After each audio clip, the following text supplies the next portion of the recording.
Estamos en lunes 6 de enero, dentro del tiempo de la feria de Navidad.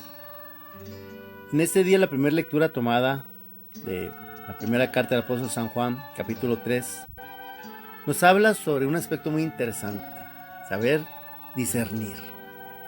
Nos dice San Juan así: queridos hijos, puesto que cumplimos los mandamientos de Dios y hacemos lo que le agrada, ciertamente obtendremos de Él todo lo que le pidamos. Ahora bien, este es su mandamiento, que creamos en la persona de Jesucristo, su Hijo, y nos amemos los unos a los otros conforme al precepto que nos dio. Quien cumple sus mandamientos permanece en Dios y Dios en él. En esto conocemos por el Espíritu que Él nos ha dado que Él permanece en nosotros.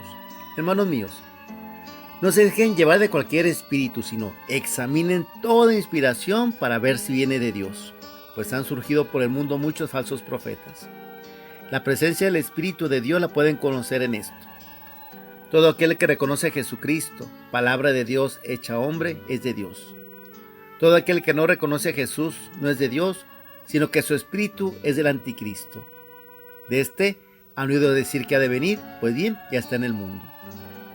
Ustedes son de Dios, hijitos míos, y han triunfado de los falsos profetas, porque más grande es el que está en ustedes que el que está en el mundo. Ellos son del mundo, enseñan cosas del mundo, y el mundo los escucha. Pero nosotros somos de Dios y nos escucha el que es de Dios. En cambio, aquel que no es de Dios no nos escucha. De esta manera distinguimos entre el espíritu de la verdad y el espíritu del error. Así nos dice el bueno de San Juan. La importancia de saber, pues, examinar toda inspiración para ver si viene o no viene de Dios. Se habla del discernimiento de espíritus. Especialmente San Ignacio de Loyola fue alguien que nos habló bastante sobre este tema. ¿Qué es esto de discernimiento de espíritus? Miren, tenemos una gran cantidad de opciones que se nos presentan a nuestra libertad. Y nosotros tenemos que saber escoger. ¿Cómo saber escoger adecuadamente? Dios tiene un proyecto, un plan, que cuando uno se pone a reflexionarlo es claro, es obvio, pero cuando uno no se fija claramente, pues se puede uno confundir.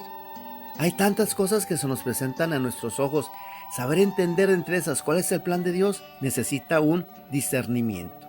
Por discernir, ¿han visto el efecto cuando se cierne la harina? Las señoras que ciernen la harina para que quede sin grumos, o los albañiles que ciernen la arena para que no vayan piedritas.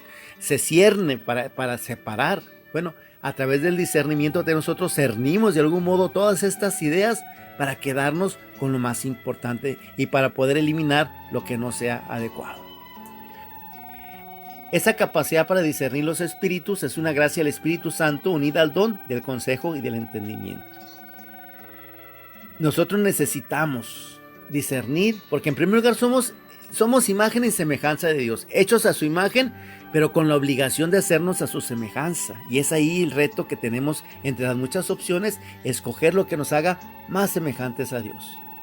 También hay que tomar en cuenta que somos criaturas caídas, pecadoras, cuya inteligencia oscurecida por el pecado se le dificulta entender cuál es la voluntad de Dios, y a su voluntad se le dificulta aceptar y querer la voluntad de Dios. Por eso es importante discernir lo que se nos antoja, porque muchas veces lo que queremos no es lo que quiere Dios.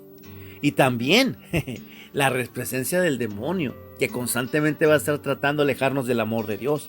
El padre de la mentira sabe engañarnos muy bien. Por eso es importante que nosotros sepamos discernir. Para discernir necesitamos tener claras unas cosas. Primero, que tengamos el deseo de hacer la voluntad de Dios. Lo primero para un buen discernimiento es que yo busque la voluntad de Dios. Segundo, pues que esté abierto a Dios. Para hacer un buen discernimiento ocupo estar en gracia de Dios, en amistad con Dios, buscándolo a Él. Y tercero, pues que esté en un conocimiento experiencial de Él. Que yo conozca qué es lo que quiere, qué es lo que le gusta. Si no, pues ¿cómo discernir? Entonces, eso es importante que nosotros tomemos en cuenta. El bueno de San Juan, pues, nos invita a que nosotros sepamos saber distinguir entre los muchos espíritus que nos presentan, cuál nos lleva a Cristo, cuál nos aleja de Él. Hay un proyecto de Dios maravilloso que si siguiéramos, ese sería el paraíso. ¿Quieres seguirlo? Aprende a hacer discernimiento de espíritus.